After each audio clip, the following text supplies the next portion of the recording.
Hello दोस्तों, स्वागत है आपका हमारे यूट्यूब चैनल पर। बिहार एसटीईटी को लेकर के दो महत्वपूर्ण केस चल रहे हैं पटना हाई कोर्ट में। पिछले दिनों एक केस का जो है वो निपटारा हो चुका है और एक केस 85-20 अभी भी लंबित है। आज 82-78 वाले केस का जो निपटारा हुआ है उसका जजमेंट का कॉपी अपलोड हो चुका है और उसी कॉपी को लेकर के हम लोग यहाँ पर बात करेंगे कि उस जजमेंट में बोर्ड ने क्या फैसला किया है और माननीय हाईकोर्ट के द्वारा बोर्ड को क्या दिशा निर्देश दिया गया है। कई ऐसी बातें हैं जो कि जानना काफ़ी ज़रूरी है, क्योंकि बोर्ड ने भी जो है वो काफ़ी कुछ बातें इस जजमेंट में दिख रही है कि उन्होंने एक्सेप्ट किया है और हाईकोर्ट ने भी बोर्ड को काफ़ी कुछ जो है इस जजमेंट के थ्रू कहा है बोर्ड को, जो कि काफ़ी स्पष्ट दिशा निर्देश है, जो कि जानना सभी बिहार एसटीईटी के कैंडिडेट्स के लिए जो है वो काफ़ी ज़रूरी है और इसका जो प्रभाव होगा वो एसटीईटी के रिज़ल्ट पर भी पड़ेगा। इसलिए इस वीडियो को जो है आप लोग से रिक्वेस्ट होगा कि अंत तक ज़रूर देखें। आपके स्क्रीन पर जो है अभी वो जजमेंट का कॉपी है जो पटना हाई कोर्ट के ऑफिशियल वेबसाइट में अब अपलोड हो चुका है। आज शाम से आप उसको देख सकते हैं और सबसे पहले आपके तक पहुंचाने का इसका हर पहलू को प्रयास हमारा जो है वो जारी है। चलते हैं इस वीडियो की ओर। आपसे रिक्वेस्ट करते हुए कि चैनल पर नए हो तो सब्सक्राइब जरूर कर ले, बेल आइकन प्रेस जरूर कर ले ताकि कोई भी नोटिफिकेशन आप तक ना छूटे। यहाँ पर आप देख सकते हैं जो पिटिशनर नेम सबसे पहले ऊपर में सत्यप्रकाश जो सन ऑफ शशिभूषण, ये आपको सारे लोगों का जो है वो यहाँ पर डिटेल दिया हुआ है, जितने लोग इन्वॉल्व इस केस से थे सबसे पहले यहाँ पर डिटेल है, क्योंकि ये केस जो है वो डिस्पोज हो चुका है। ये web copy Patna high court का, ये आप देख सकते हैं 18 को इसकी सुनवाई हुई थी। आगे हम चलते हैं, जो मेन मुद्दा है सबसे पहले हम आपको जो कुछ इसमें लिखा हुआ है उसको पढ़ के एक बार हम सुना देंगे। उसके बाद आपको हम इसका जो सारांश है वो हम बताने का प्रयास करेंगे। आप इसे जो है अपने पॉज करके भी जो है पढ़ सकते हैं। सबसे पहले आप यहाँ देखिए, पिटिशनर जो वकील थे पिटिशनर के मिस्टर अभिनव श्रीवास्तव और रिस्पोंडेंट के जो वकील एजी साहब जो ललित किशोर आपको दिख रहे होंगे। और अब हम आगे देखते हैं कि क्या कुछ इस जजमेंट में जो है वो लिखा हुआ है। Mister justice Anil Kumar Upadhyay sir के बेंच का ये फैसला था और ओरल जजमेंट जो है यहाँ पर अपलोड हो चुका है। आगे देखते हैं कि हर mister Abhinav Shrivastava learned counsel appearing on behalf of the petitioner, learned counsel appearing on behalf of the state as well as Mr. Satyabir Bharti, learned counsel appearing on behalf of the respondent Bihar School Examination Board। यहाँ पर advocates के नाम को mention किया गया है। आगे जो लिखा गया है, the matter was heard at length on different dates on the submission of Mr. Abhinav Srivastava, learned counsel appearing on behalf of the petitioner that the questions were out of the syllabus in the subjects of mathematics। एक बार पहले हम इसको गहराई से पढ़ लेते हैं, मैंने इसे पहले भी पढ़ रखा है और उसके बाद आपको हम इसका हिंदी में बताएंगे कि क्या कुछ इसमें जो है वो कहा गया है। The court directed the respondent board to provide copy of the questions booklet so that the petitioner may file their objection. The board provided the copy of the question booklet and the petitioner thereafter submitted their objections। उसके बाद की paragraph में आप देखेंगे तो the matter was examine by the expert committee. बहुत महत्वपूर्ण line है, यहाँ ध्यान देने वाला कि the matter was examine by the expert committee during scrutiny it transpired that the standard of the question in the secondary teacher eligibility test 2019 held on 3 dates। तीनों date mention किया गया है, 10, 11 and 14/9/2020 was not the same standard। बहुत अधिक important line है। In the examination held on 14/9/2020 questions were below the graduation level। 14/9/2020 के questions को यहाँ बताया गया है कि वो below the graduation level, but in the examination held on 10/9/2020 and 11/9/2020 the standard of question was not only above the intermediate level but almost all the questions were of competitive level and even of graduation and post graduation level. दोस्तों ये line काफ़ी important है। चर्चा का जो शुरुआत होगा इस लाइन से होगा। रियलाइजिंग द फैक्ट, ध्यान देने वाली बात है इस लाइन पे आइए कि यहाँ पर जो है वो एक्सपर्ट कमेटी के माध्यम से यह बताया गया, जो कि आप लोगों को पता है कि 14 का क्वेश्चन बिलो ग्रेजुएशन लेवल था, लेकिन 10 और 11 का क्वेश्चन ना तो इंटरमीडिएट लेवल का था बल्कि उससे भी हायर लेवल का था।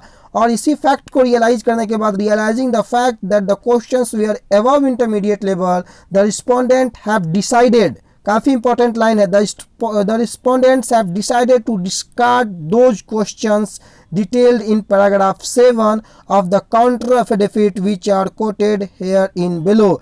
यानी कि इन चीज़ों को देखने के बाद जो रिस्पोंडेंट है यानी कि स्टेट ऑफ बिहार जो है वो डिसाइड किया है कि इन सभी क्वेश्चंस को वो डिस्कार्ड कर देंगे, हटा देंगे। पैराग्राफ 7 में जो है वो क्या लिखा हुआ है, दैट द एक्सपर्ट कमिटी, यहाँ एक्सपर्ट कमिटी की जिक्र बार बार हो रही है, that the expert committee through its report date 10/11/2020 after having considered the objection raised had opened that in the re-examination of STT 2019 of mathematics subjects held on 10th and question number 56, 59, 60, 61 and 74 were of 10+2 curriculum but were of IIT entrance examination standard। यानी कि 56, 59, 60, 61, 74 5 questions को इन्होंने IIT entrance examination के accordingly बताया है। And question number 66 and 96 and 100 were the graduation honors and post graduate standard। 3 questions को इन्होंने graduation honours और पोस्ट ग्रेजुएशन स्टैंडर्ड के अकॉर्डिंगली बताया है 10 वाले में। यानी कि 10 वाले में आपको कितने क्वेश्चंस हो गए, ऊपर के 5 क्वेश्चन, नीचे के 3, यानी कि 8 क्वेश्चन 10 वाले में जो है इन्होंने सेलेक्ट किया है जिसको हटाया जा सकता है। और similarly in connection with re examination of STET of mathematics subject held on 11/9/2020 question number 51, 52, 53, 54, 55, 56 and 63 यानी कि 7 क्वेश्चन जो है वो +2 करिकुलम के लिए +2 करिकुलम के तो है but were of IIT entrance examination standard, यानी कि यहाँ 7 question IIT entrance examination standard के accordingly. And question number 76, 79, 85 and 99 were of graduation and post graduation standard को यहाँ पर फाइंड कमिटी के द्वारा किया गया है। यानी कि 11 वाले में 11 क्वेश्चंस जो ऐसे हैं जिसको बोर्ड हटा सकती है और 10 वाले में जो है वो ऐसे क्वेश्चंस की संख्या जो है वो 8 है। तो ये काफ़ी इंपॉर्टेंट लाइन हो गया यहाँ आप लोगों के लिए। आगे देखते हैं कि क्या कुछ अपलोड हुआ है, उसके बाद हम एक बार जो है विस्तार से इस पर डिस्कशन करेंगे। And in connection with the re examination STET of mathematics subject held on 14/9/2020 14 वालों के लिए कहा गया है कि the expert committee had opined that the question asked therein were below the graduation standard। यानी कि इसमें कोई आपको दिक्कत नहीं है, ग्रेजुएशन लेवल के बिलो का है, उससे नीचे का क्वेश्चन है। तो अब कोर्ट क्या फाइंड किया है, ये बहुत इंपॉर्टेंट लाइन अब यहाँ से शुरू होने वाला है कि the court find substance that the competitive examination there should be one and the same standard in the examination when examination are held on different date so that one may not adversely face consequence of different standard of questions set out for the same competitive examination। दोस्तों ये बहुत important line है। Court ने clearly यह पाया है कि अगर कॉम्पिटिटिव एग्जामिनेशन में डिफरेंट डेट में एग्जाम हो रहा है तो क्वेश्चंस का जो लेवल होना चाहिए सेम होना चाहिए। किसी को जो है यहाँ पर पक्षपातपूर्ण डिसीजन किसी के साथ हो जाए बोर्ड के माध्यम से भी यह भी नहीं हो, कोर्ट ने इस पर भी संज्ञान लिया है। उसके बाद कोर्ट ने यह कहा है कि those who appeared in the examination held on 14/9/2020 have the advantage, बहुत स्पष्ट यहाँ पर देखिए आप कि have the advantage in the competitive examination as question were of almost matriculation level. काफ़ी important line, almost matriculation level but in absence of the pleading to the effect that those who appeared on 14/9/2020 are favored people. The court is not inclined to interfere with the result of examination। बहुत बड़ा line यहाँ पर board ने 14 वाले को संज्ञान में लेते हुए क्लियर कहा कि 14 वालों का जो लेवल है वो ऑलमोस्ट मैट्रिकुलेशन लेवल का है और उसमें ऐसा ना हो कि 14 वालों को केवल बेनिफिट हो जाए। कोर्ट इच्छुक नहीं है, court is not inclined to interfere with the result of examination. यानी कि कोर्ट ने यह स्पष्ट किया कि कोर्ट जो है वो इच्छुक नहीं है एग्जामिनेशन के रिजल्ट पर जो भी किसी प्रकार का इंटरफेयर करने को।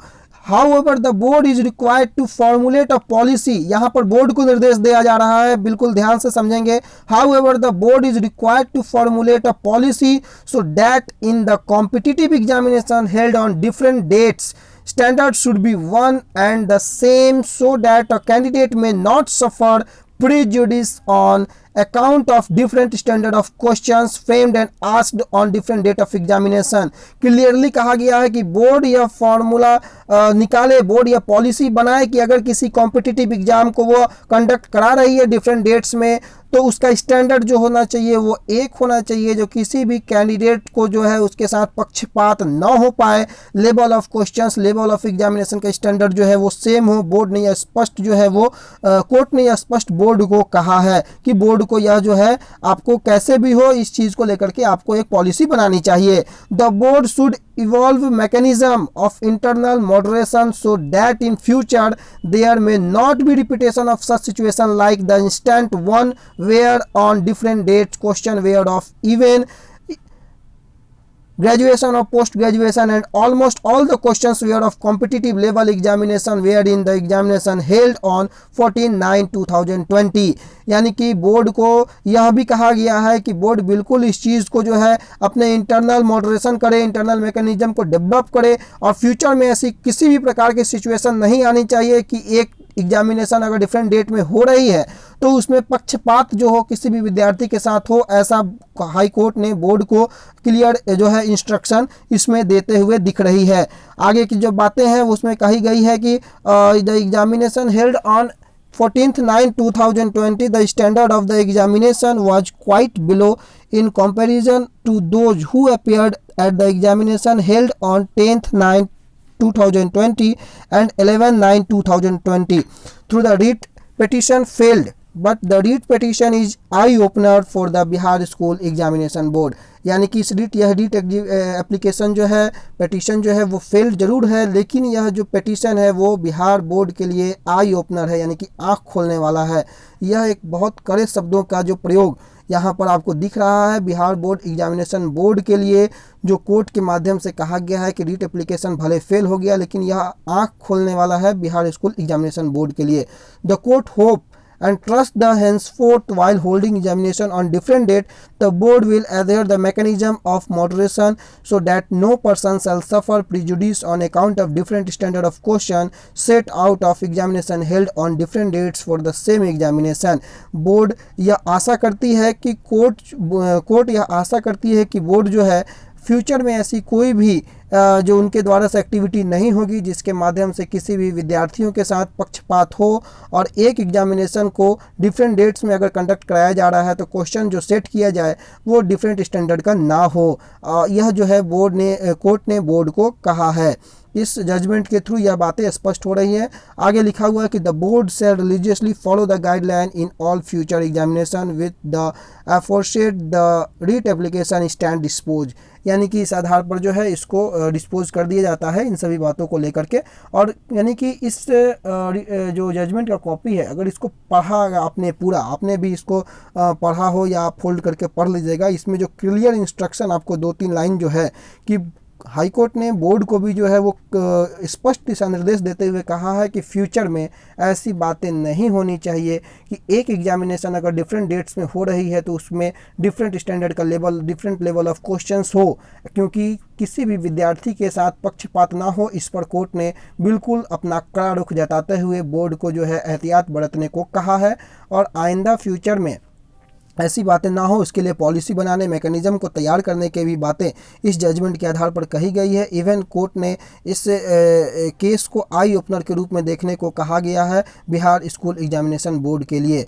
तो तमाम बातें यानी कि इसमें जो मुख्य बातें जो निकल करके आई कि पहली की बोर्ड जो है वो 10 और 11 वालों के साथ क्वेश्चंस को हटाने की बातें कह रहा है, और उसके बावजूद भी कोर्ट ने बोर्ड को यह ज़रूर कह दिया कि यह आंख खोलने वाली केस है। आइंदा से जो है दोबारा फ्यूचर में ऐसी कोई भी जो स्थितियां अभी जो उत्पन्न हुई हैं ऐसी स्थितियां उत्पन्न ना हो, इस पर बिल्कुल ध्यान रखा जाए। तो दोस्तों यह वीडियो मुख्य रूप से जजमेंट को लेकर के था कि क्या कुछ निकल करके आया। इसमें आप लोगों को यह वीडियो कैसा लगा आप ज़रूर इसमें कमेंट्स करके बताएंगे, और इसमें अगर कोई भी पॉइंट्स अगर आपको समझने में प्रॉब्लम हो तो आप ज़रूर हमें कमेंट्स करके बताएं। इसके पर जो है वीडियो फिर से एक बार क्रिएट किया जाएगा, लेकिन मैंने प्रयास किया कि इसके हर मुद्दे को जो है वो छूने का प्रयास किया जाए। और ये जो सिलेबस को लेकर के था उस सिलेबस वाला केस मैथमेटिक्स वाला अब डिस्पोज हो चुका है।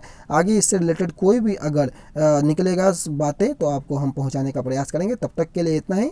आगे ध्यान रखें अपना भी और अपने दोस्तों का भी। किसी पे आरोप आक्षेप लगाने की आवश्यकता नहीं है। सभी लोग शांति से रहें, खुश रहें और रिजल्ट का इंतज़ार करें। फिलहाल के लिए इतना ही। Thank you so much.